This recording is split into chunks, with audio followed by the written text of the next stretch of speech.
These are going to be the only makeup products that you're going to need to put together a full face of makeup.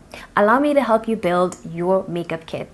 First, you will need foundation in your exact skin tone to provide coverage and to even out your skin tone. Next, you will need a foundation that is at least 2 shades warmer than your natural complexion. This is to warm up your face and to give your face a little bit of dimension. Next, you will need a concealer that is at least 2 shades lighter than you. This brings some of your facial features forward, helping you look more awake. A translucent powder to set your concealers, a pressed powder to set the rest of your face, a powdered blush to bring back life into your face, a lip gloss with a bit of a tint, a good mascara to open up your eyes. Next, you're going to need a setting spray to help lock in your makeup and just create a skin-like effect. Like and share if this video was helpful, and give me a follow if you guys want more ideas.